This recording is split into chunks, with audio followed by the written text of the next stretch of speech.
Time of year for me because every year for the past God knows how many years I do my end of the year business plan and preparation, and I've basically been preaching the same thing for 3 decades. So for those of you that are familiar with my work and were with me 15, 20 years ago when we actually had a little bit of a trading room, and I know a lot of you still are out there, I'm not going to regurgitate that, so don't worry. I'm sure there is a YouTube video or a recording somewhere on the internet because we collected a bunch of YouTube videos and found that there were like, I don't know, what, 70 YouTube videos or something like that. So if you go to my YouTube video channel, I promise it's not quite the Game of Thrones, but it will keep you amused and entertained for at least a solid weekend. So what we're going to talk about today is the title, Accelerating Your Evolution as a Trader. The reason I wanted to go here is because after I wrote the book and I put myself out there in terms of answering people's emails, and most of you see that I'm pretty responsive in terms of trying to answer your questions. And I've been doing free webinars for goodness knows how many years, but I got bombarded by an onslaught of questions over the last couple months. And I thought perhaps as we go into 2020, it might be useful to give a little bit of direction and guidance for how you can skip some parts of the learning curve and accelerate your evolution as a trader. Thus the title, and I'll skip past this nice, lovely risk disclosure statement. So since I'm not selling anything other than my book, you know, I'm not having to make too stringent of a risk disclosure statement. What I like to do is each time I do a webinar, it's really a learning experience for me, and it forces me to go back and review work. So I am always studying and always reading different things. And I decided to make the basis for this particular webinar on the backs of 3 of our sponsors, W.D. Gann, who actually wrote a foundation book called How to Make Profits in Commodities. And if you look at this gem of a book, which actually, I shouldn't say this, but you can find it in PDF format online. My assistant Kyle actually did. And as with the best of books, except mine, of course, there are about 20 pages only that are worth reading. And with Gann's book, it's really the first 20 pages of his book. And it's so important because people have a lot of misconceptions about Gann with his Gann fans and his spiral circles and lots of esoteric stuff, which actually came in his later years when he had syphilis, sad to say. But his foundation work was basic swing trading and practical common sense. So I'm going to draw from that a little bit. Kenneth Grant, another fine, supreme book I would recommend if you haven't read it. It was written in 2001, I believe, Trading Risk, 2001, something like that. Just a gem of a book with some of the most practical comments you would ever expect from somebody that wrote a book on risk management. And it's not just about risk management, it's about so much more. And then lastly, I did some lectures 10 years ago about Josh Waiskin, The Art of Learning, who was, he was actually a chess player. And then he went on and became a world title holder in the art of push hands, which is a field of martial arts.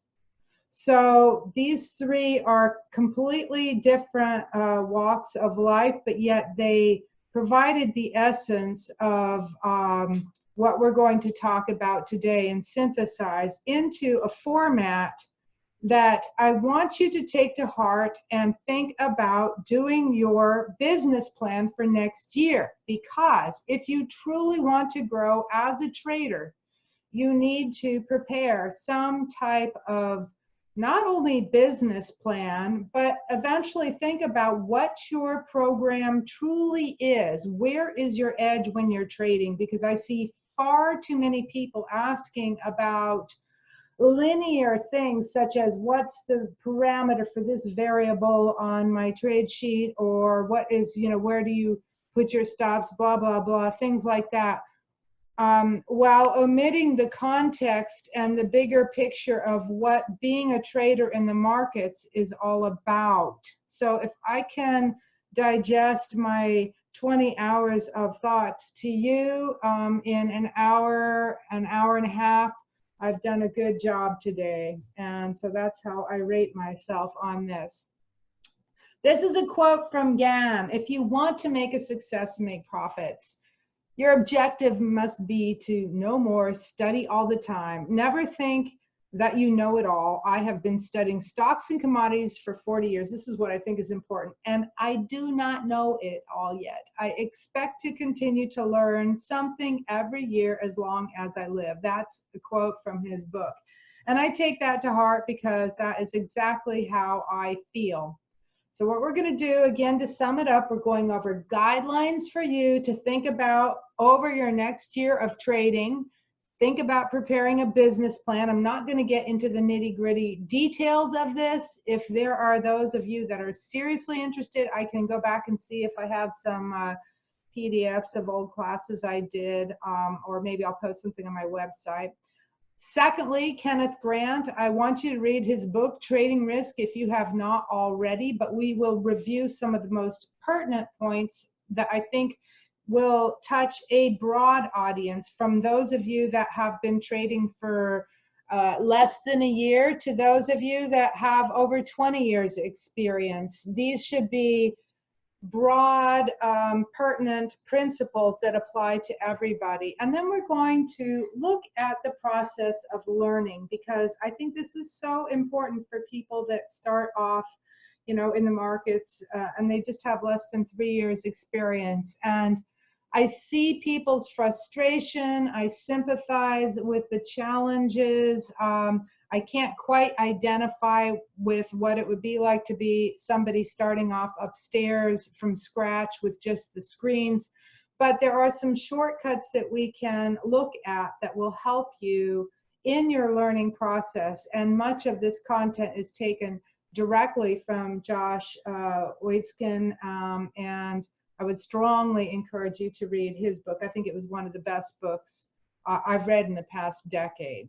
So it's all about the process of learning. But we need a departure point, right? So let's just start back with Gann. I have to share with you a humorous tidbit. A colleague of mine sent me an email about George Shade's book that he just wrote and was released 2 months ago. It was a biography of Schabacker.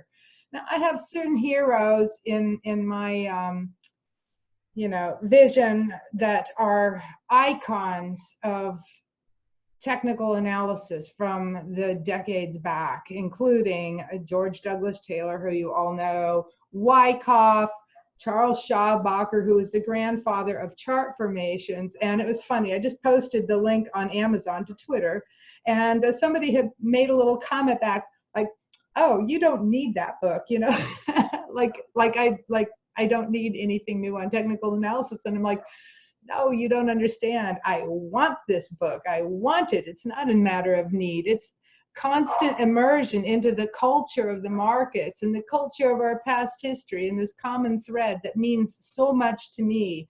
So any chance I get to impart some type of resource to you, that's the main goal behind it. It's not that we always need something, but yet there are icons out there who, to me, are motivational people.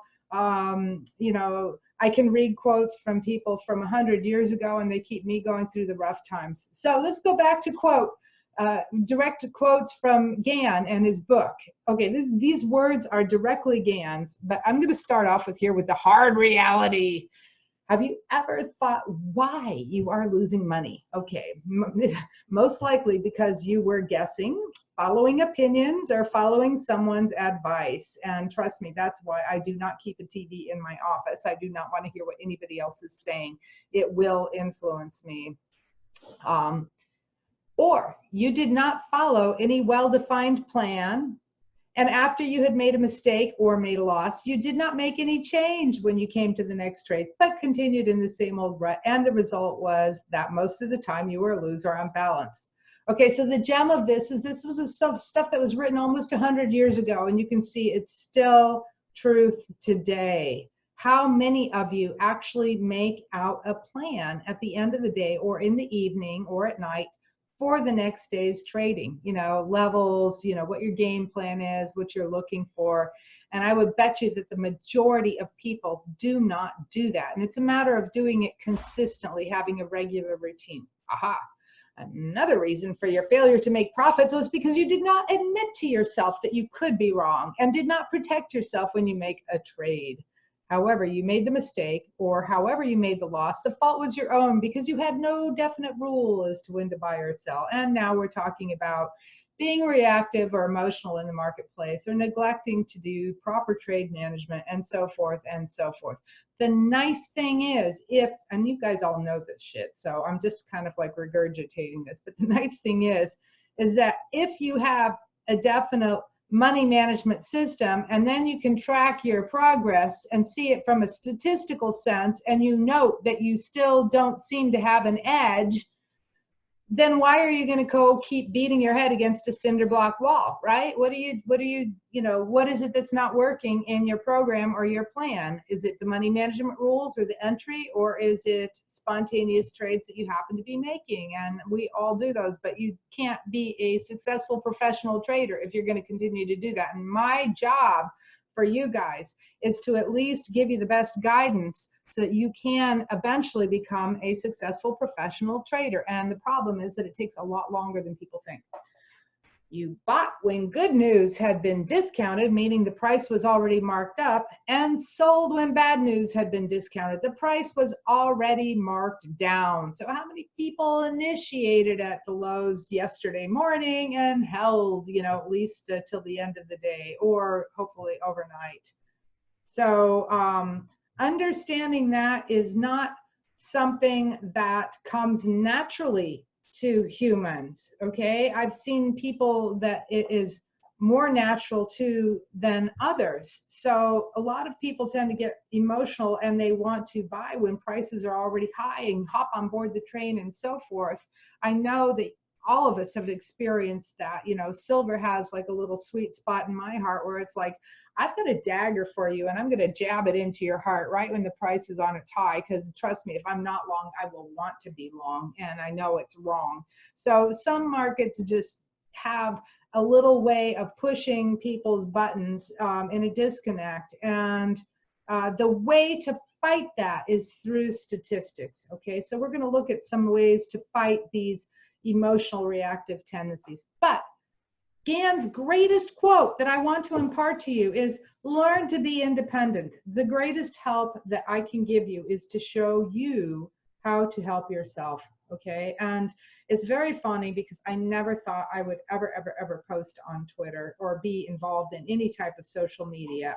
I'm one of those people that is very subjective to cognitive biases, so I do keep it closed during the day. But I can see that it's a seductive medium. And on one hand, you can learn and see a lot of great chart examples, and there's nothing wrong with that. It's all part of the learning process, just like being on a trading floor. There's a lot of value to being surrounded by other traders, no doubt about it, and seeing what other people do. There's a lot of value to that. But on the other hand, okay, you are subjecting yourself to somehow being influenced by what they say or their bias, and it's very difficult to separate the two, okay, and be your own independent thinker. And that's what you need to strive for. It's okay to see what other people are doing during the learning process, but eventually, if you want to be a successful trader, you need to be able to go into a closed room with no windows or doors, just you and the screens, and bang it out day after day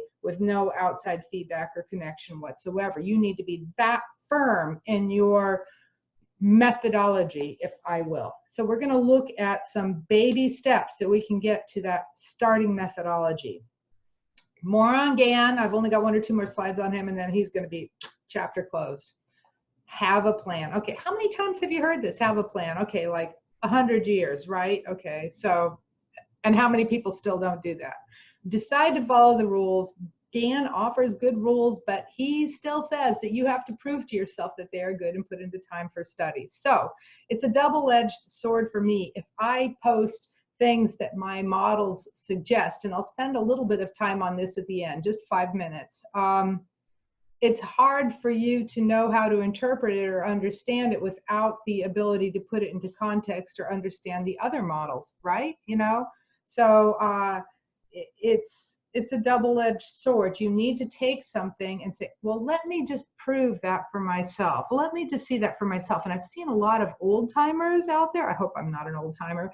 And they post stuff out there that was pertinent 15 years ago, and it's really not valid anymore. A lot of the correlations or the relationships have broken down, and they are not the same as they were, but yet you still have people regurgitating old price action type of stuff.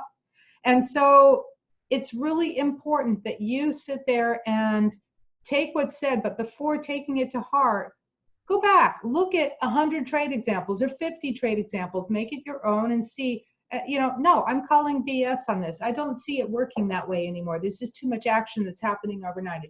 It's not the same as it used to be. But some things are durable and robust, and that's what we're going to concentrate in the bulk of this webinar. Patience. This is I think the number one thing that keeps people from being profitable in the markets is having the patience to be discriminating in your trade entries and truly stalking a particular setup. And I hope that when you see my charts, I can share the joy with you when you have stalked something and then it just falls into your lap like a tiger in the tail. And the problem is that if you go back and you look at the frequency of occurrence for the best trade setups, it is simply not nearly as high as you would think. There's a lot of noise in the markets. There's a lot of overnight action. There's a lot of other variables. And I think it makes it very challenging for a trader to find their game and their footing. But the biggest thing is patience. You are far better off just sitting on your hands and asking yourself continually, is this a 90% trade? Is this a 90% trade?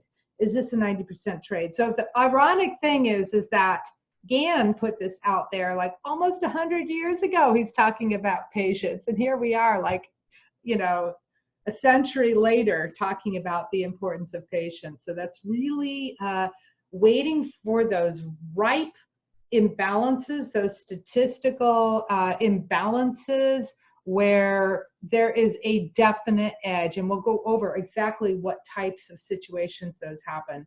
Well, let me just go back. Nerve. Okay. You can't drink whiskey to get nerve in the middle of the day. All right.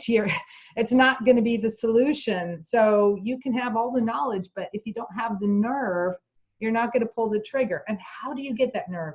It's by doing your own research and your own work. All right. So it takes a lot of time, as does any profession. And once you have done the analysis and the work yourself, trust me, your hesitancy to pull the trigger will disappear. Good health, I'm not going to preach on this, but you know that a strong body and a healthy body and a body that's had enough sleep then supports a clear mind, which is really important. If I don't get enough sleep, I'm very reactive, not a good thing. I'm not going to go over the capital and stuff, but again, this is Gann. Human element, the greatest weakness. Keeping a record of prices and studying history, times to stay out of the markets, what to do when you have a series of losses, how much profit to expect, hope and fear, normal and abnormal markets. All of these things are in the first 30 pages of his book. So I'm always turning to the past masters for pearly words of wisdom, at least in my own trading. The takeaway, in terms of actual trade setups or conditions, two things I would recommend from Gann's book that you can look at from a strictly technical point of view. He put out there 100 years ago about this 50% retracement, or halfback, as people like to call it. And I have friends that trade the indices, day trade the indices, and they're always looking for the halfback point. You know, if the market rallies a certain amount, what's the 50% retracement back? Personally, I don't use that, but I mean, there have been books written on the 50% retracement rule and so forth. The value in this is that it gives you a pivot point to watch. And at least when you're watching the price action or a swing, you can see, okay, what's a 50% retracement? I don't think personally that there's a whole lot that's statistically significant about it, but it's still an important, as Gann would say, balancing point. Okay, so you would expect there to be support on a halfway pullback. So that's just something you can study, because I'm going to give you stuff that you can study like for the next 3 years. All right, I don't know why people expect that they're going to be a professional trader in 6 months, but I'm going to give you a mitful of stuff that you can study for the next 3 years. And of course, you don't need to study all this stuff to make it, but it's just additional good stuff. Buy at old bottoms, sell at old tops. Okay, I'm always looking for the tests of bottoms and the tests of tops and a little play around there. And we'll look at some charts, because that's where you tend to get the Wyckoff up thrusts and springs, as you would call them, the little false breakouts. And what I love about these particular points is that they're very difficult points for the algos that run in the background, these little strategic algorithmic strategies on a mechanical basis. It's very difficult. This is one of the most difficult things for them to program on a quantitative basis. It's much easier, I think, for a human to see the false breakout and so forth. I have noticed the algorithmic activity come in if you have a low and it's tested n number of bars over and it comes back up through that low, there you will see algorithmic activity then jump in and goose the market a little bit more. But I think that you as a human can have a little bit of an edge in this area. So moving on, to me, Gann was all about these swing highs and lows and the big picture highs and lows. Okay, I'm not going to go into him anymore. This is about as much as I put into Gann, but the patterns in the swings is what determines the trend, as well as watching the test of the previous highs and lows. And I just thought this was like pretty fun little chart he had from the 1920s of corn, you know, and how that corn rallied in the late 1920s. What was it like? Oh, early 30s. God, this is a yearly chart, and exactly tested that high. All right, now those of you that are familiar with auction theory, what would you call this little test over here? I don't know if they can see this. If I circle this like that, can you see that, Kyle? Absolutely. Okay, that is called a test and reject. All right, so that's an important component of auction theory: test and reject. We're not going to spend much time on auction theory today, but it's become a lot more popular in the past decade. Enough with Gann, let's move on. Price. Okay, how many of you saw the little webinar that I did? I did 2 free webinars. One was for, was it futures.io? My assistant promised that he would post that webinar tonight to our YouTube video channel for those of you that didn't get to see it. And I think I did a similar one around that same time. So anyway, there will be a new YouTube video that starts with just the basics of price and levels. I didn't want to regurgitate a bunch of charts, but we're going to just talk about starting from scratch without oscillators and all that kind of stuff. And I am a purist when it comes to technical analysis. I have to be, because I have to have set guidelines and rules and definitions. It's for what me, it creates my religion in a very ambiguous gray universe of constantly changing variables, because the markets are not a closed universe. There's always new information coming in. It's a dynamic system, which is very challenging to deal with. That's, I think people would like to think of it as calculus or a linear equation that they can solve, and that there's nothing further from the truth. So therefore, we have to artificially create our own structure, universe, rule set, whatever it is. And it's not going to be right all the time, but you have to have something. Okay, that's what Gann says. You have to have some type of rules. And it may not be perfect, but it's going to filter out a lot of wrong trades as well. So we start with price as the primary indicator, and 2 data points in a ranging market are needed to define support and resistance. And you will notice that the price action around these areas is where there is an increase in volume and volatility. All right. Now keep in mind that what I'm talking about here are more conceptual things. I will go down to a very concrete, detailed, visual level. But we want to know that as traders, we need to be trading where the volume is and where the volatility is. And if it's in the middle of a trading range, that is probably the worst place to initiate from a standpoint of trade location and risk. All right, we'd still end up getting caught up in stuff, no doubt about it, but it's not going to be where the 90% trades come in, or where you could say there's a skewed risk reward.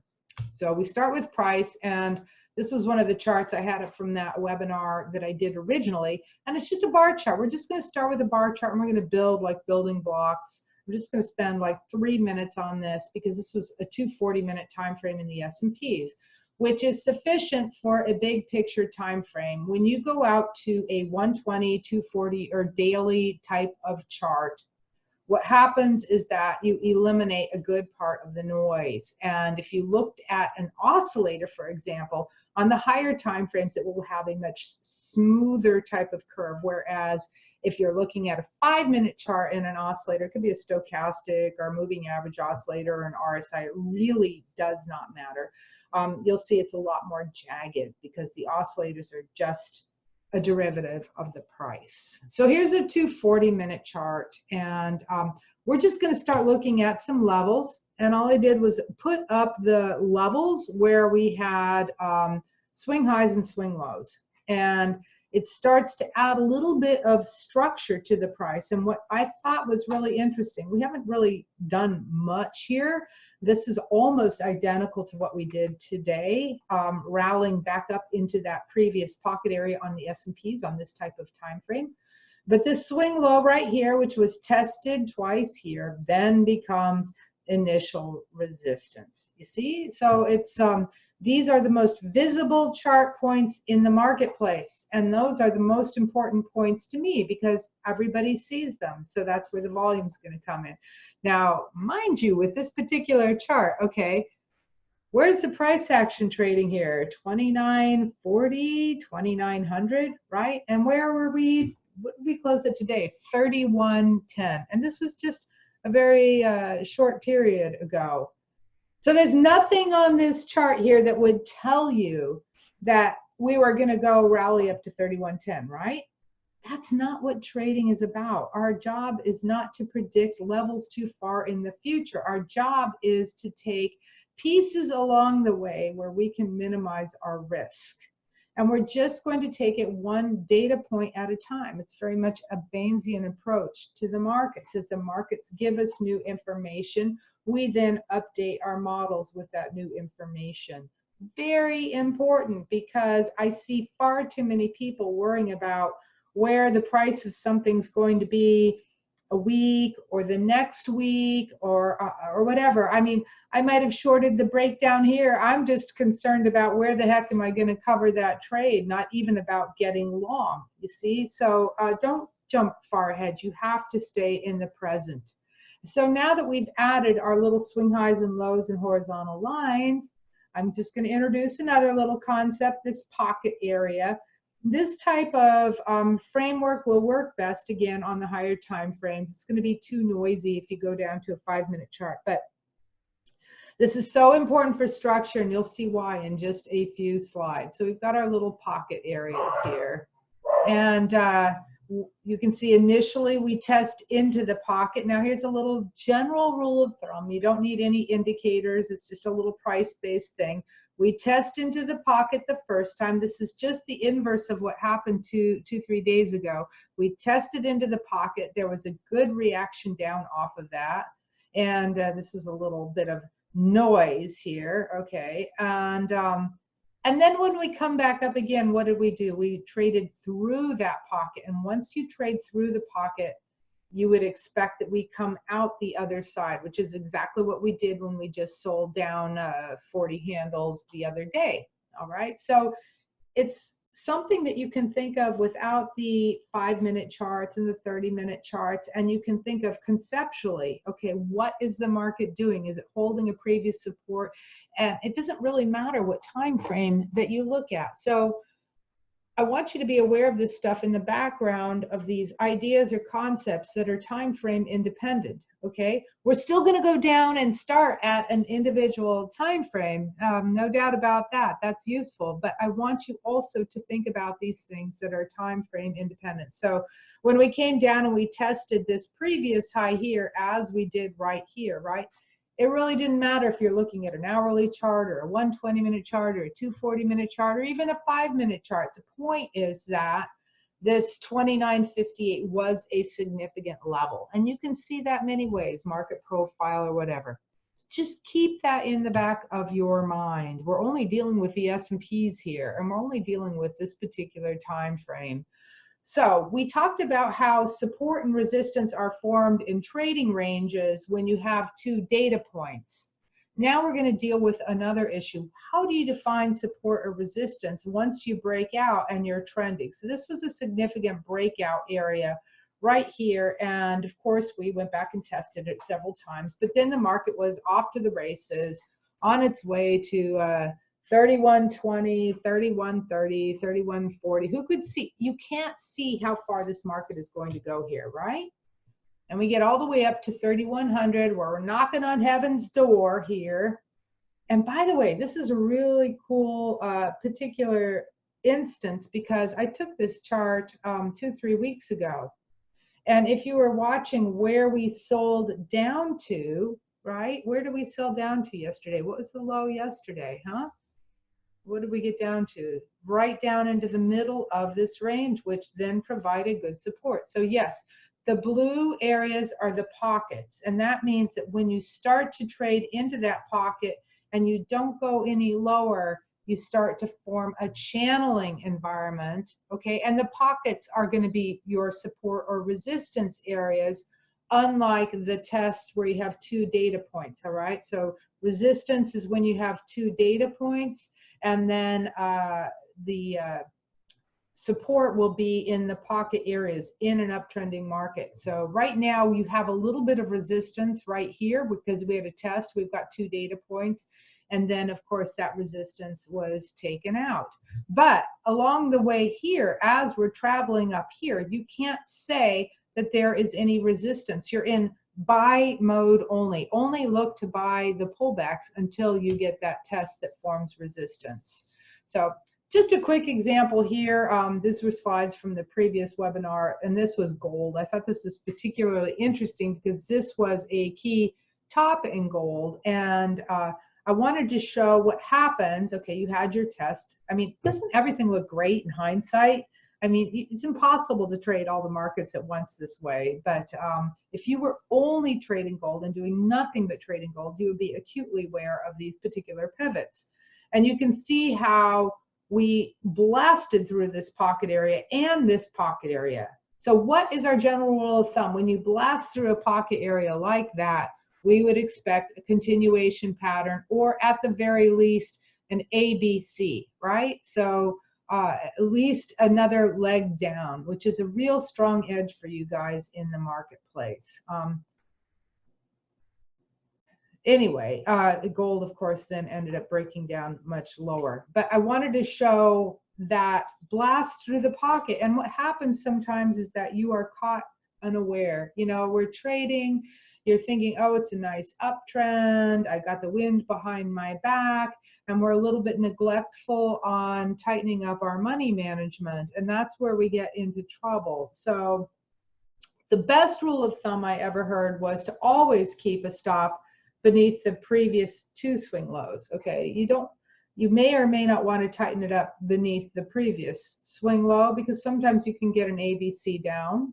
In this particular case, we had a sell divergence at a previous level, so you would expect a better reaction down. But it's terrible feeling to come in and feel like you're flat-footed because you didn't tighten up your stop, or it's the middle of the day and you were feeling comfortable and secure, and then you gave back too much profits. So just be mindful of that. Now, this is the chart that I wanted to show you just recently, where we came down and found support in this initial pocket area. You see we're in an uptrending market. You can draw a upsloping trend lines. I personally do not draw sloping trend lines. I do not believe in them because they just don't work for me. That's all there is to it. Other people, they're great and they look great after the fact, but I'd rather draw the horizontal lines and see that, okay, this was the test up here that failed, and then when we took out that point there, this was a danger period. So that's me personally. I do not draw sloping trend lines. I like the levels and the price action. The other problem with the sloping trend line is that it leads to an ambiguous data point. You know, what it is on my chart might be different than on my TradeStation or my CQG or my assistant's computer. It's a matter of scaling and how you draw those trend lines. So it's not as a dynamic a pivot point in the marketplace as a swing high or swing low. But suffice to say, we landed squarely into this pocket, and you can see that there was a lot of short covering here. Of course, there was the gap play. Gaps are one of those structural phenomena that affords us a rare statistical opportunity, you know, and a visible play. They're one of the best, you know, things to make a trade around. So once this broke, okay, you could see what was the play. The play was to go fill the gap area, and that's why we juiced down as hard as we did. I get a lot of questions from people like, well, how do I get on board that, you know? Because face it, the train left the station, the horse left the barn, however you want to phrase it, right? And there are certain moments in the marketplace where if you didn't have a sell stop or you weren't on top of it, it's bang it out at the market. And the only way that you can get there and bang it out at the market is if you have that reference point that you know there's a strong play for. And I think that it was pretty obvious that we were going for that gap.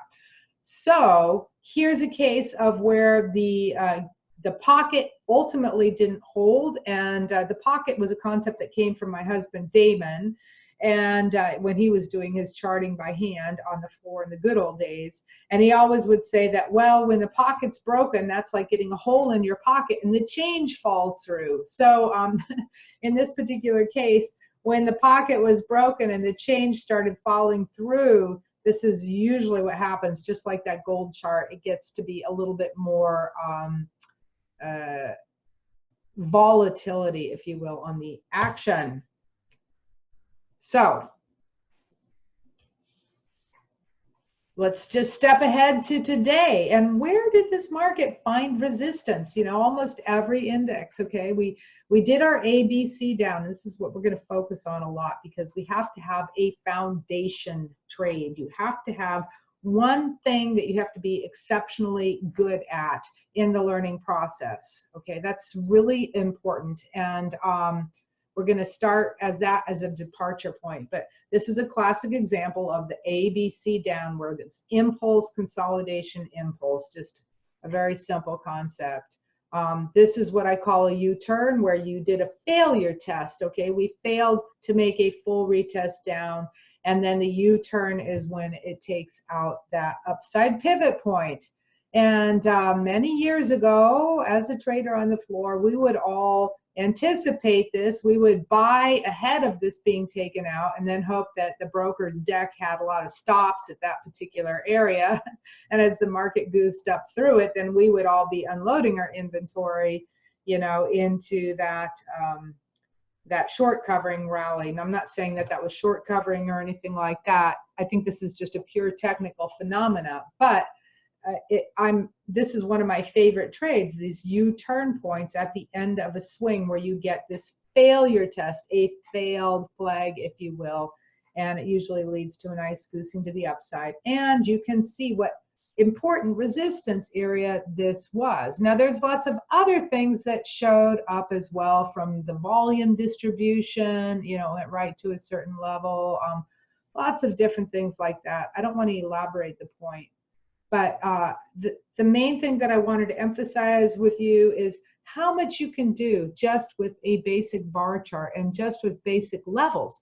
And this is part of where your homework is involved, is making note of the levels the night before so you can have them ready the next day.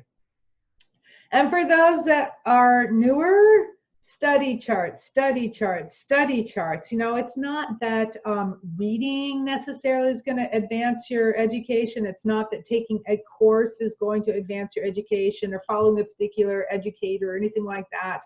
You know, it's all about the time that you put studying charts and marking things off and doing your own work. So let's get down to some concrete things here and go back to like how GAM liked to look at these key daily swing highs and swing lows. I'm just starting off with the basic structural points here.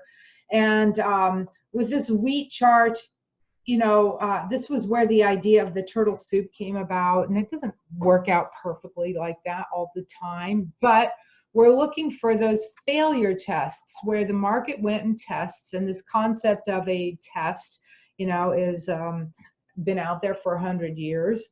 So we're looking for those levels where something is tested and the price rejects that level. So that's pretty basic. And sometimes the tests lead to a greater swing down, like you can see at the top here in the wheat. And then, of course, there was this pivot and this low here, and you got a bit of volatility around there. So usually there's a lot more volatility around these points, and they're easier to see.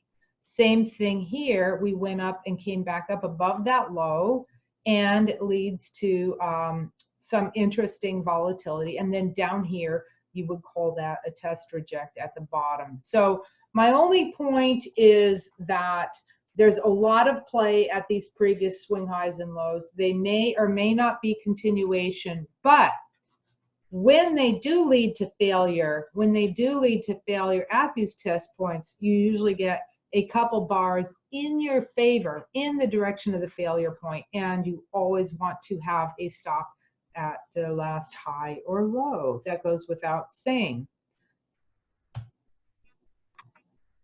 Sometimes you can see here on this euro currency our pockets that formed in our downtrending channel and how we rallied up into that low and up into that low and so forth. Sometimes we just fail to get a full retest up completely. That's a failure test. So they're visible chart points. It may or may not test it, and here you can see it did. My advice to you is study these on a daily chart, okay? And study the times where it actually does test and reject, such as we had in that euro currency 2 days ago, all right? Because we can't trade every data point on a chart. Here's the whole idea behind being a trader. We really want to look for the data points where it's going to afford us the best risk reward. I'm always looking for the data point or the setups where I have the potential for a trend day or the potential for an easy slam dunk trade. Even if it's an intraday chart and I'm just trading intraday, I'm looking for where is the potential for that next leg of the supply demand imbalance, you see? So otherwise you're just gonna you're gonna be drooling in a corner because there's just too much data to process all the time. So it's back to that patience thing of being extremely discriminating, okay? Here's our SNP chart on the dailies, and all I wanted to do on this particular chart was show you two things, okay? Two things only. And that was the play around this previous high where we just lost momentum. The market hasn't tipped its hand yet, but you know there's a strong resistance level there. And then you can see right here when we broke through that pocket, right? So these are just simple little things you can be prepared for. If we broke through that pocket, then we got a good goosing down. And, you know, it could have been because the market was just simply overbought. You know, it might have been exacerbated by the driver at the time, which could have been nonsense on trade talks or impeachment or something that's totally meaningless. I don't believe that any of this news items mean anything for the market in the big scheme of things, because I'm very much a monetary policy and a liquidity believer, okay? For me, the driver is liquidity and sentiment, meaning how many people are already in and how much liquidity is there out there on the sidelines. But sometimes the market can be extra sensitive to these little catalysts, if you will, and they change from year to year. I mean, one year it's Arab Spring, the next year it's Korea, the next year, you know, remember like a couple years ago when Korea was going to do a nuclear like test or some nonsense, you know, I mean, so it just changes from year to year. Now it's this China trade nonsense. It really doesn't mean anything. So they're just little short-term catalysts to increase the noise level and shake out the weak hands and just facilitate the market's testing process. That's how I see it. But in the big scheme of things, it still comes down to liquidity and you know, all this rally here, like nothing changed, right? Nothing changed out there with impeachment or politics or anything like that, right? But the liquidity is there, so blah, blah, blah. And, you know, we broke through that pocket, remember? Okay, so I'm not going to elaborate any more on that stuff because we want to get down to some serious little trades that we can do our foundation learning on. So let me just summarize a few points from Josh Waken's book, because wow, what a powerful book that was. Such an inspiration. I mean, this dude is insane, like how he could master mental challenges. He could master, I mean, who could master chess at the age of 18 and be a world champion? I mean, that's crazy. And then he could go on and master physical sports endeavors, you know, like the martial arts field of push hands, which is really interesting if you read his book. I mean, doesn't sound like it on the surface. So the art of learning, what I like about this book is he breaks down the process of how we progress in our of our chosen profession. All right, this is really important for trading here too. And you have to start off focusing on one thing only. Unlike you know, people that are trying to digest too much in the marketplace, you're going to get brain fried. So what he did in his book is, I believe he started off with just the king and the pawn, only those two pieces, and he removed all the other pieces off the board, and then he proceeded to go through all the variations that you could do trading or moving the pawn and the king. It was a really interesting story, and conceptually just, you know, such a limited thing, looking at just two variables in a chess game, but trying to think a couple steps ahead with just those two pieces. And then he internalized that and kind of got the intuitive feel for it. And he did this, then he added in one or two more pieces. And this process takes a very long time. See, so he's starting off with something extremely simple, looking at it in multiple different contexts and looking at all the different outcomes and where the probabilities and edges might be in the moves. And then he's building on that. And that's what you need to do as a newer trader. And it reminded me, like when I was down on the floor, when I first went down to the floor, I wasn't on the futures pit, I was in the options pit. But this story is very analogous to most of the people that I knew, in that when you first got onto the floor and were spending your first year as a trader, what did you do? You know, I scalped a one lot for one tick, you know, until I could get a feel for the execution, for the money flows, for the, you know, getting rid of the adrenaline rush that would come, you know, when you're making a trade, which is always there in some cases. But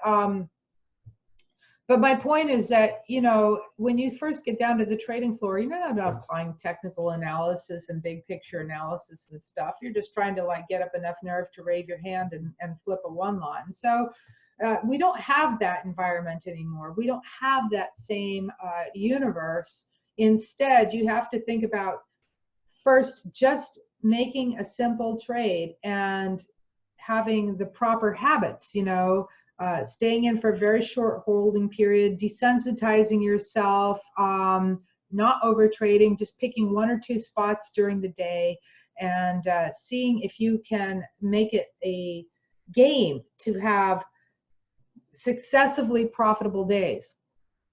And I don't care if it's like one tick a day. I mean, if I told you I'm going to pay you, if I'm going to pay you $100,000 at the end of the month, okay? If you can make one tick every day, if you can be profitable by at least one tick every day, I'm going to pay you $100,000. I guarantee just about all of you guys could do that. All right. It's not a difficult thing. It just takes a lot of concentration and focus for that one spot, right? And I bet you every single one of you could say that you were profitable every day, 20 days in a row. But instead, what happens? We want to like swallow the whole cake at once, and and then it just ends up being a little bit of a mess. So you need to start off by doing one thing well, and even if it's saying to yourself, I'm just going to see if I can make one winning trade today, all right? And I'm going to stock and stock and stock and make one winning trade today. That is also the process that you go through after you've had a drawdown. I don't care if you've been trading for 10 years, you still need to have a way to get back into the saddle. And that's how you do it. Just little baby steps back into the saddle, and then everything just flows from there. So we're going to look at our one foundation trade, which is this anti-trade and this ABC wave. And of course, all of you that have seen my YouTube videos and are familiar with my work, or just general technical analysis, of course, we have wedges, three pushes, rectangles, all these types of other chart formations we can do. But I want everybody to just become masters of recognizing this one thing that I'm going to show you. And in the long run, it may not be your cup of tea. There are people that are market profile people. There are the people that are like statistical quant geniuses. Larry McMillan's a dear, dear friend, and he is always doing these market timing trades with VIX strategies and holiday seasonals and stuff. So everybody has the particular thing that they gravitate to. And that's why also the learning curve takes so long. It can take 3 years before you find your style or your bag, okay? And it's got to be you. It can't be me or Larry McMillan. Lastly, this is really important, what Josh says in his book, that when you have losses, which of course we all do, how do you respond to those losses? Do you internalize it? Do you go mope in the corner? Usually all the pros that I know, they take those mistakes or those losses, myself included, and that's what drives me to do research. It's what drives me to be a better trader. So use those losses or those drawdowns in your account as fuel to study technical and psychological errors and accelerate growth, blah, blah, blah, blah, blah. And then what'll happen is it's going to encourage you to have better preparation. You will find new strategies. I'm coming up with new strategies every year and a renewed drive. Now, we're going to get down to the nitty gritty. I've, first of all, thrown a bunch of GAN at you from 100 years, thrown a little bit of a chess master and the learning process to you.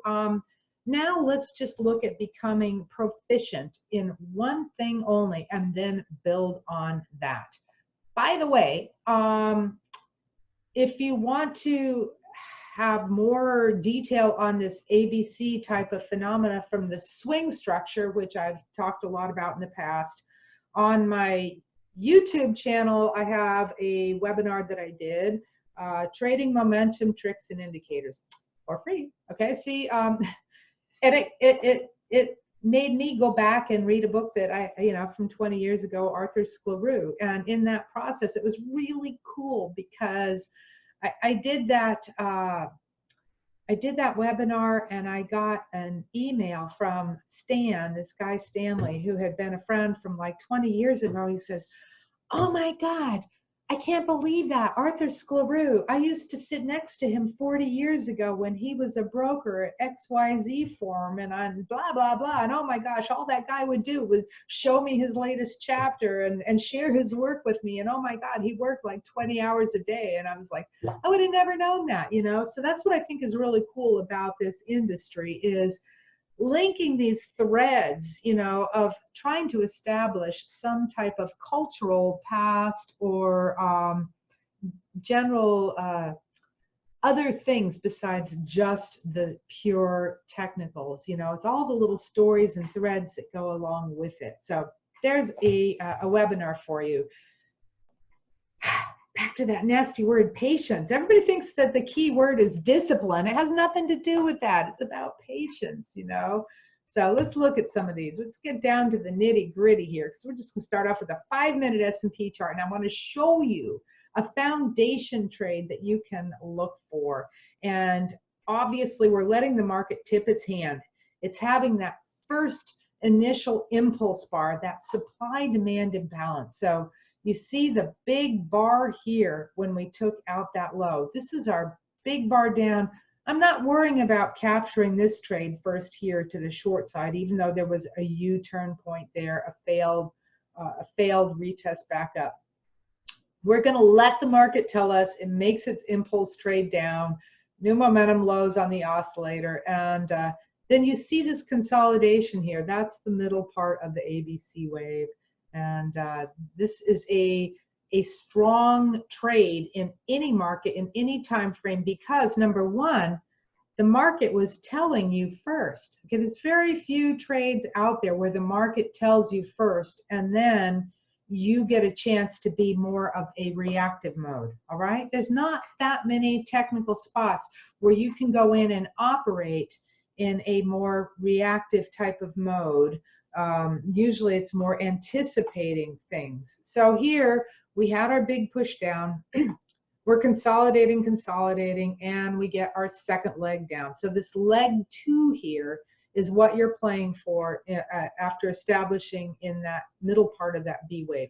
And yes, we will look at, you know, some little tricks to initiate in that B consolidation wave. But you need to see this enough that you have confidence that, okay, the price is going to have a second leg down. It may or may not make, you know, a full measured move down, you know, but this oscillator's got to do a retest down. And it's that feeling that I want you to feel. And it just doesn't happen so often. But trust me, if you can spend time just identifying this one trade, it should be your #1 foundation trade. So this was just a few days ago in the Japanese yen on the 2-hour chart.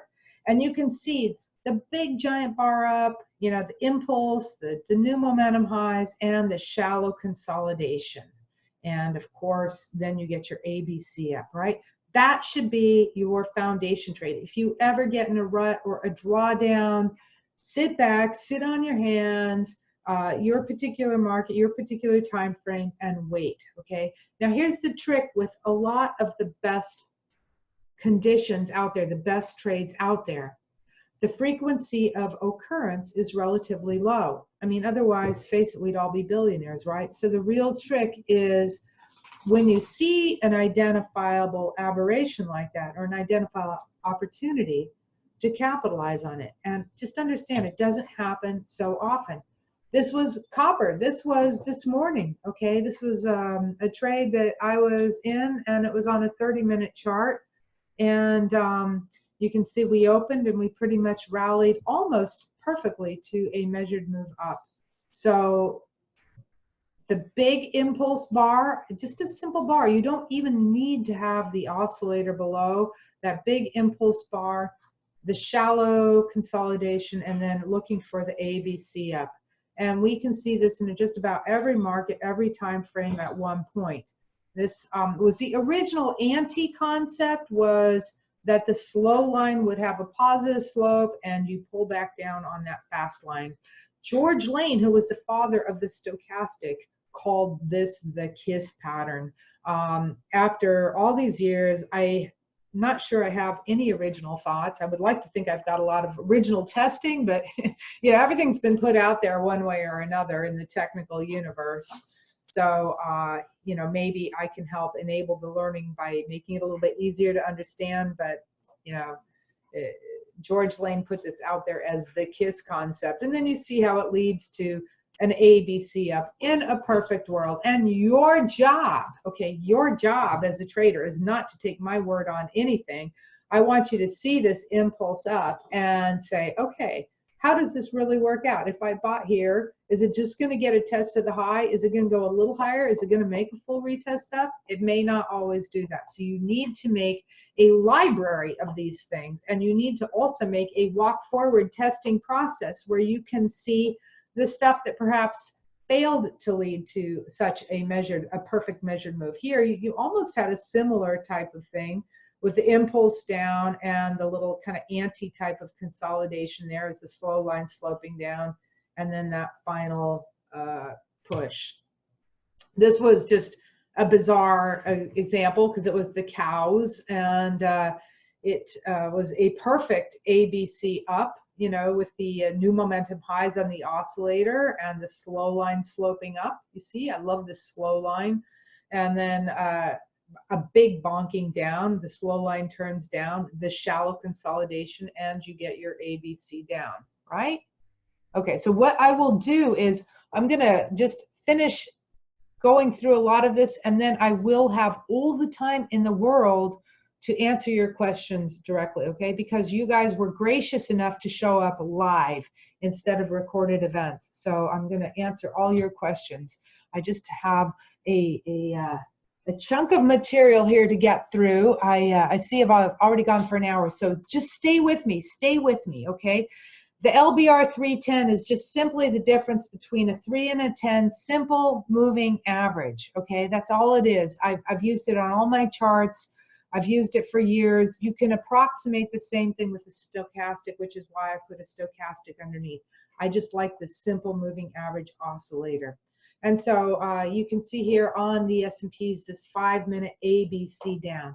So you get the main idea. These charts will be available to you. You can go back and look at them if you want to dissect them in greater detail. Now, I just wanted to show you the simple pullback here. After these new momentum highs, it did not lead to a full ABC up. Whoops, shit. Okay, hold on here.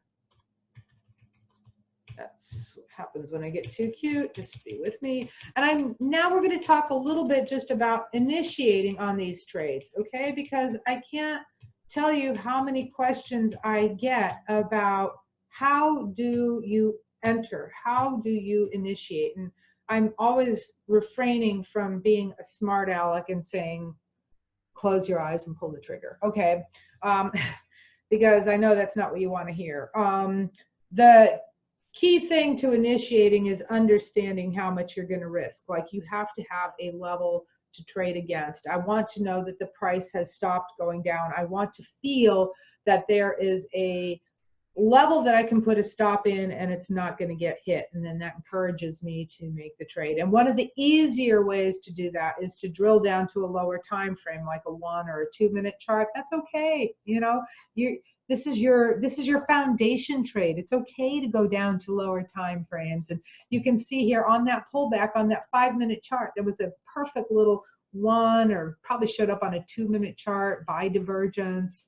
I personally am a sucker for momentum oscillators, all right? That just resonates with me. And the key to using a momentum oscillator is really understanding all the times not to use it. Like, you don't use it in a low volume environment. You want to use it when the market is active and swinging, all right? Don't use it in this chop zone stuff. It doesn't mean anything. But when you get this opening up of the range, it's I'm just a sucker for this. So there you go. You can always drill down to lower time frames.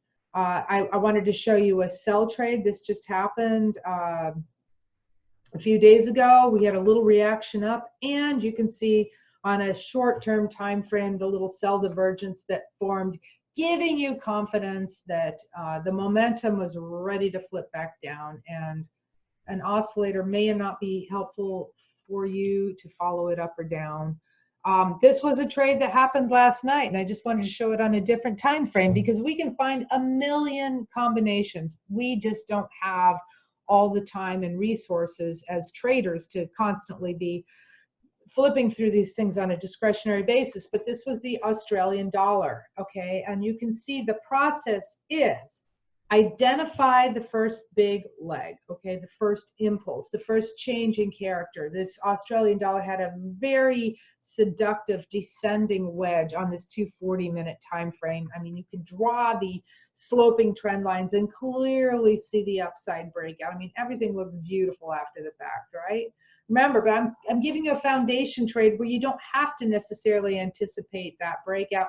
Let it do its first leg up. It comes back down, consolidates. And then if we went down to the lower time frame, in this case a 30-minute chart, you see how picture perfect this was.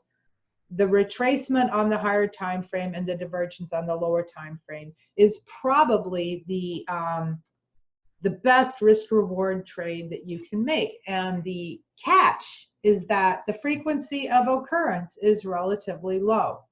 But if you do see that, it's a great trade. Here's just one more little thing. I wanted to point out that, yes, we made the new momentum highs on the oscillator. You can see that. We made new price highs. We had a little funky pullback. There must have been some noise in there. Get used to it. That's the way it is. Noise is part of the game. If it bothers you that much, you might be in the wrong profession or field. It's obnoxious. I know it, but it's part of the game. And all I wanted to do is show here it's not a perfect setup. It didn't lead to a huge win, but yet this was the trade of the day, in my opinion. You could have sat here all day long and waited for this one particular trade. Of course, there's other trades. Of course, there's the test of the low that formed the support with the little candle stick at the bottom and so forth. Of course, you can find other things to do. And my point is that if you want to make a living day trading, which I can't believe how many people think it's so easy to do. It's really not easy. It's a matter of having to be exceptionally discriminating. And I can see maybe 3 awesome trades on this chart, okay? It's not like we go in and we make 20 trades a day, you know, for a couple ticks, for a couple ticks, for a couple ticks, because to me, that's cutting off your nose to spite your face, because ultimately the trader's gonna make their money from a few big wins or catching an outlier or catching the tail. That's why you are being paid to assume risk in the marketplace. And that's why trend followers make money, even though they have a horrible win-loss ratio and so forth. Now, I'm just going to show you one variation on that ABC, and I'm sure that most of you are familiar with a momentum divergence. That's nothing new there. You can see here on this 5-minute chart, we had our ABC down, if you will. This is pit session data only. And the second leg was shorter than the first leg, which makes for the best bottoms. The best divergences is when you have a shortening of the length of the swing. And you can see the oscillator divergence, all right? And this would have been my one trade that, you know, maybe there was the short there for the ante, the test down, and then the buy, you know, on the divergence. There was also a buy up off the opening price, the gap down. So maybe there were 4 great trade opportunities on this chart at most. In fact, this one actually happened in the evening session. I can tell you that. But this was a very clean setup. This is another clean setup on the 5-minute, the divergences. I don't want to belabor this particular pattern, but I'm just going to give you 2 guidelines, because this is how I made the bulk of my money in the 80s, okay, was doing this on daily charts in stocks with the options, all right? I would wait for this particular pattern on the daily charts. I had specific criteria, which I will give to you, and I would put on the options and hold them for 3 to 4 days and exit. And I made 7 digits doing that in the just in a couple years in the 80s. It was a really lovely period in the marketplace. And then, like all good things, the mid 90s, the pattern completely went away. Okay, we 1995, 1996, 1997, we started this creeper trend up in the marketplace on the daily charts, and there were hardly any of my patterns to be found. So that very often can be the case where the market cycles between different types of environments. So the criteria I want to give to you that you can spot for yourself is, I like to see it at the Keltner channels. That implies that there was already a good swing. You're not just breaking out or anything. You've already had a lot of volatility. So you've had initial momentum from which you can then measure the loss of momentum. And I like to see the swing highs or swing lows within this 9 to 12 bar window apart. It has to make this pretty M or this pretty W for me, okay? And then that's what I consider to be a choice divergence. It doesn't mean that there's not other divergences out there, but this is my particular thing that I like to look for, and I don't want to see it hit the moving average first, okay? I want to see it like fail to get there, then it comes down and makes that divergence. And I just had to show you this because this was so pretty. It happens on every time frame, on every stock. Again, the frequency of occurrence, you might only see this once a year on a weekly chart of a stock. So this was on IBM at the beginning of the year. You can see it met my criteria of being like, 9 to 12 bars apart, didn't hit the moving average. And what makes this so powerful is that this slow line is already oversold and poised to turn up. So I'm leaving you with that little tidbit to study, right? The little ante, the middle part of that ABC, as well as these divergences. If you took those to heart and ignored everything else out there, ignored every other educator or Twitter tweet or news or anything like that, and just had the patience to wait for these particular trades, I have no doubt about it, you would be more profitable than you ever dreamed, okay? It's just mucking everything up along the way. So let me just give you some tips here, and you can go and think about these yourself. How we process data is really important because I'm always watching my little quote board. I watch price and the net change, and that's how I get my feel for reading the tape. But most people don't do that because we have all this lovely software now. And so a lot of my friends and colleagues actually watch the charts, which is fine. Just be aware that a lot of charting applications out there are ever so slightly delayed in the way that the graphics posts that bar onto the chart, ever so slightly. So I can see on my CQG, for example, the price will tick a microsecond before that bar is painted the next tick up. And that's just the way it is. It's not going to matter, okay? It doesn't matter to you guys because we're not trading like high frequency traders here. Our idea is to put on a trade where maybe we get 30 minutes in our favor, and it doesn't matter if you're a tick or two late. But the main thing that I wanted to say is that people process data in different ways. It can be overkill in trying to watch too many markets at once, and there's not a right or wrong. But when you are watching the price and the tape, for me, I have to watch it relative to something else.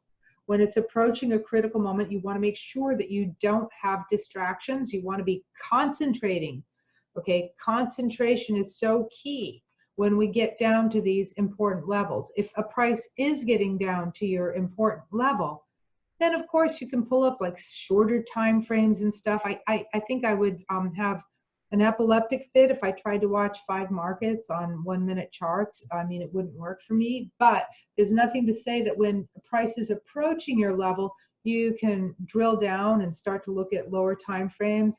I'm always looking at the price action, saying, okay, it's stopped going down, it's getting a little bouncy, and I just have, for me, a feel for like when it starts to turn and the momentum shifts. The way to approximate that with a bar chart is wait for that first up bar then and put a buy stop right at the top of that first up bar. That's a way that a lot of colleagues I have like to initiate on the long side and vice versa for the short side. Let's go on and get down because I want you to really think about changing some things going into 2020. So important. And I know all you guys have heard this stuff before. I know it. I know you've probably heard it like 50 times. And sometimes it just doesn't quite stick, So this preparing your trading plan for the next day. How important is it to you to be a successful trader? How important is it for you to be wildly profitable? Okay, are you willing to give up nightly TV? Are you willing to make sure that you exercise and stay healthy? All these things. I feel like I'm the only person that hasn't seen a Game of Thrones. Okay, I mean, I have seen other TV series and stuff like that, but you have to choose how you allocate your resources, and time is one of your very important resources. So no matter how you have to fit it in, you must prepare for the next day, and you must do it when the markets are closed at the end of the day, because otherwise you'll just get too biased with the action. And so then over time, the closer that you can stick to your trading plan, you're going to get a higher confidence level. You see, you have to learn to trust yourself, to not, you have to trust that you're not going to be reactive and emotional and do dumb mistakes. And the better prepared that you are, the easier it will be for you to trust yourself. You know, I mean, there is value in these coaching and the emotional stuff, absolutely understanding yourself. But if you really look at what's going on, I think a lot of these things can just be corrected by you doing your own plan and then doing your own statistics and then seeing where you're going wrong. But most people just don't want to put in that type of work. Okay, concentration. I just can't emphasize this enough. I mean, think about a professional athlete or a professional musician, how much they concentrate during the day. And then look at where you're starting to deviate, you know, from that. I can see it with myself. I mean, you know, emails or the internet, or I try to keep my Twitter closed, you know, during the day, except that, you know, if there's something compelling, I open it and post the chart and then I shut it back down. But be aware of the things that are holding you back, okay? And the minute you're starting to think about the money or your statistics, your win-loss ratio, or things like that during the day, that is not the time of day to analyze those. You have to stay involved in the flow and the process. If you find yourself starting to deviate from that, the greatest advice I can give is twofold. A, just get up and take a little walk. You know, perhaps you're getting a little restless sitting in your chair. So go into the kitchen, get a cup of tea, or just, you know, take a little walk and come and sit back down. You can't concentrate for more than 90 minutes at a time. The second thing is writing stuff down, okay? Keeping some type of movement with a pen and pencil, or jotting down your thoughts. I love this Evernote program. I like writing down thoughts in there and so forth. So ask yourself, now this is directly from Kenneth Grant's book, Trading Risk, okay? This is his words, not mine. You see, everything I'm telling you has come from other people. I'm just the messenger. I don't really have any original thoughts. Ask yourself, what do I need to change about my trading style to capture opportunities? Those are James Grant's words. How can I adjust my work habits to achieve my goals? Those are exactly his words. All right, let's go on and just let's assume that you have been trading for 3 years, 5 years, however long, 10 years in the marketplace, okay? Or how can we plot our progression? We feel confident with that. With the ante, we feel like we've got a firm grasp on the divergences. We're not perhaps making as many unforced errors in the past, okay? We know that we've got to start off with one pattern only, and we started off with that A, B, C.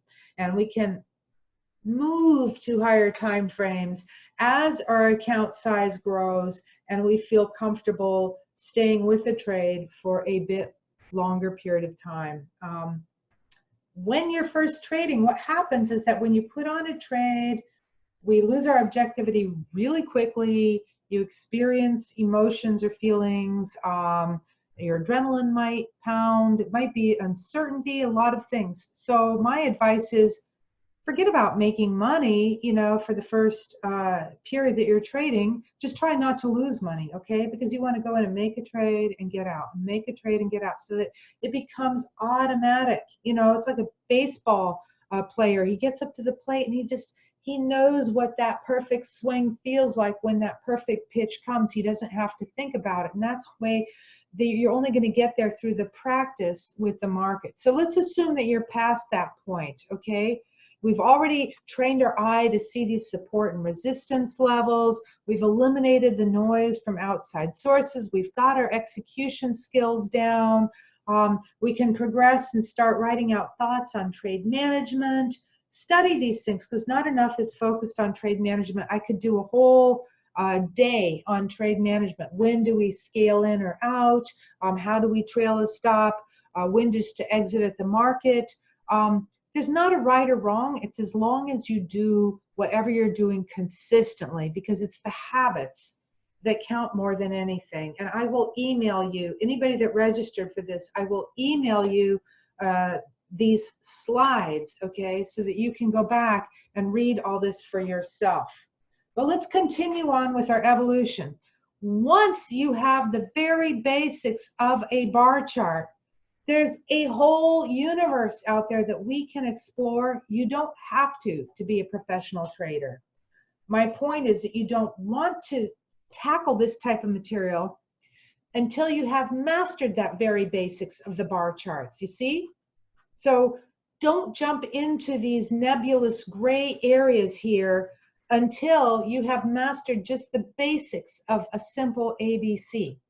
So now we're progressing and we're moving on. These things like the Taylor trading technique or market profile or auction theory, all right, they're so important in a conceptual framework. So now we're free from the 5 and the 15-minute charts, and we're thinking, what is going on in the markets? What is happening? Are we testing a previous swing low? How is the price moving off the opening price? And this is something that you get very good at with experience. So you're never wasting your time sitting in front of the screen.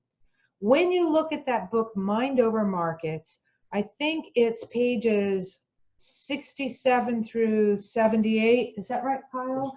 Oh, God, dang, okay. 67 through 78. And he goes through the types of action that can unfold during the day. And this is kind of cool because I remember there's a prop shop down in Miami that existed about 12 years ago. It's not any there, no longer any there.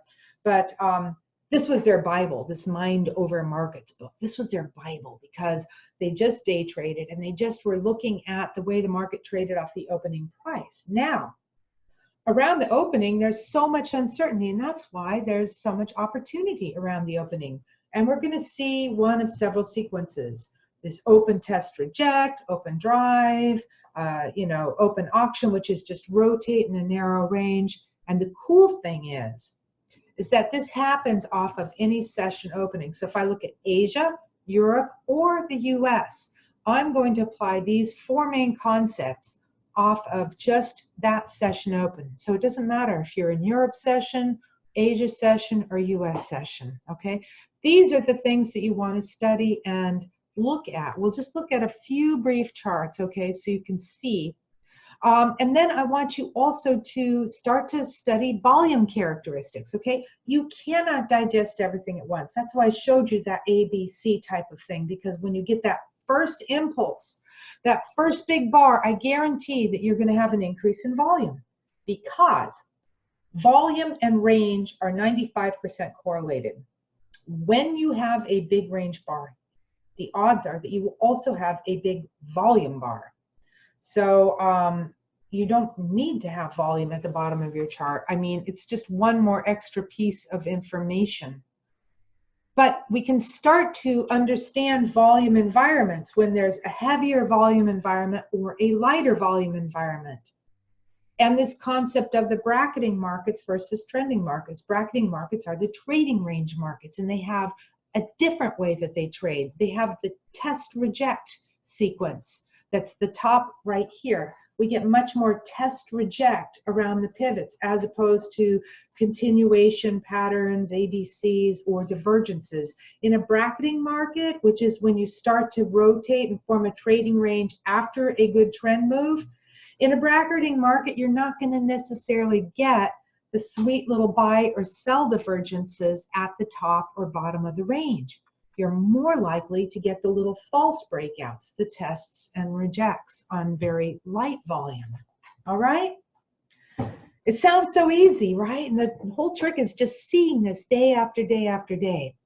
So don't clutter your brain at once and try to look at too many of these things. I'm just giving you a logical progression of things that you can expect to take up to 3 years to totally learn and internalize and see in bull markets, bear markets, light volume, heavy volume. And that's why it does take at least a 3 or 4 year learning curve. Now, some of these other things are not necessary, but they are extremely helpful if you are a professional trader. We already did the classic like market indicators, but there's timing indicators such as breadth indicators, monetary indicators, sentiment indicators. These things are very important for intermediate term timing, or if you are putting positions on in stocks.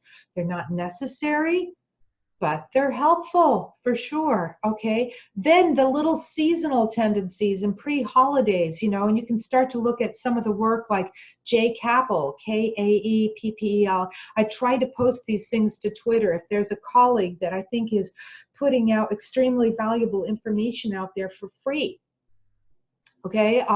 These holiday trades and tendencies are really important. Just like if you bought 2 days before the end of the month and exited 3 days into the new month, and you had done that every single month for the last 20 years, you probably would have captured about 80% of the total market profits. It's really impressive. And of course, a little bit of the edge is gone because people know this and they anticipate it. But these are areas of study that are not where you're going to make your primary decision making process, but yet, you know, they're wonderful things that add more tone and context to the market environment, okay? Little individual trades. I have a friend who every time there's the NASDAQ expiration, the triples expiration, or even the monthly expirations on Friday, he shorts it off the opening price or just right after the opening price and plays for like 10 or 15 handles. I don't know exactly what it is these days because the range is so expanded, you know, but that's a little nuance of the fact that they mark some of these big NASDAQ shares up on the expiration, and then you have a natural drift back down, and it might last 10 minutes, it might last all day. The crude and nat gas, I've talked about some of the little statistical trades that we can do around that report bar. You know, when that report bar, you get a close outside of that first 5-minute bar, there's a really nice little edge there for continuation. Bonds, if they make new highs or lows in the afternoon, you don't want to fade that, all right? It's a bad, bad, bad trade. You want to go with it, even if it's just for 2 or 3 ticks. The S&Ps, if the S&Ps have been up all morning, but then we start making new lows at noontime, okay? You know, that is a very strong trade, even if it lasts for 2 points, but it could last for 20 points. You don't know, but it's an automatic little trade. So, and the trades that form around gaps. All of these things are little nuances that you can add to your strategy books. And my whole point is that it takes time to see these things unfold. Come up with your own ideas. I'm happy to share my ideas. Don't take it for granted because some of these things can change over time. You know, what worked 10 years ago might not work 10 years going forward. But this is part of being a trader, is always being curious, keeping track of your own little statistics and strategies and little nuances that you see. And never forget that the context, okay, is something that comes with time and experience. You can't force that learning curve with context. So consider yourself to be an intern, just like a medical intern, a doctor or something. If you've been trading for less than 3 years, you're on your internship seeing different patient cases, all right? And not trying to be the neurosurgeon with the scalpel too soon. Give yourself time and don't put financial pressures on yourself because it's not going to be productive. This is the number one thing that I see from people is they expect to be a profitable trader within just 6 months of study. And then it's 1 year of study, and then it's 2 years of trading, and they're still not profitable, and they get frustrated and they throw in the towel. And, you know, the whole thing is just don't lose money, you know, during those first 2 to 3 years, but understand that this is the best game in the whole universe. It is the best game, but you are playing with experienced poker players at the table. You're playing with the top poker players, and Mr. Market himself is the ultimate poker player, right? You know, I mean, he's always trying to do things to throw you on tilt. So be sensitive to that. Lastly, you know, with the being able to put things into context, because this is a question as well that I got from several people. How do we put things in context? What you want to do is you want to look at the higher time frames, of course. What is the daily structure, the weekly structure? We want to understand the volume environment that we are in. If there's a particular seasonality that could be in play. And what is the current regime, or what is the current driver? Like right now, the little driver could be, trade nonsense. But the true drivers are when the Fed was dropping interest rates, or perhaps starting to tighten a bit. Those are the big macro drivers I think are important. The global money flows. All of these things are stuff that you don't want to look at if you've just been trading for 6 months, but ultimately people can devote a great deal of study, 5-10 years down the road, to understanding regime change. Or let me give you a better example of a regime change, if you will, because I just mentioned this in a webinar video that I did for a fellow named Etienne, that I posted the link to on Twitter. And when I was trading for the first 2 decades, through the 80s and the 90s, I would say that the bonds and the S&Ps were 95% correlated. So the bonds go up, and the S&Ps, would go up. As rates dropped, the market rallied. If rates jumped up, the market sold off. So they were pretty highly correlated. And then this is classic. Okay, John Murphy came out with his book, on market intercorrelation, of course, which talked about all these correlations. And the minute you write something, the whole thing flips and it goes inverse. And that's exactly what happened to Dear John. It wasn't his fault, of course, because he's analyzing past data. That's the problem. That's what we all do. We're analyzing past data, and it's difficult to recognize the change in relationships, you see. So the market's always changing these relationships. So what happened is that around the year 2000, there started to be this deflationary psychology that was much more pervasive. And within just a couple years, we saw an almost perfectly inverse correlation between the bonds and the S&Ps. All right. And so gradually over time, it's lost that inverse correlation that it had that was so extreme. But you can see, and it was kind of this risk on, risk off type of mentality, but you can see how that was a total polarized flip from one extreme from 2 decades into the opposite extreme into the next decade.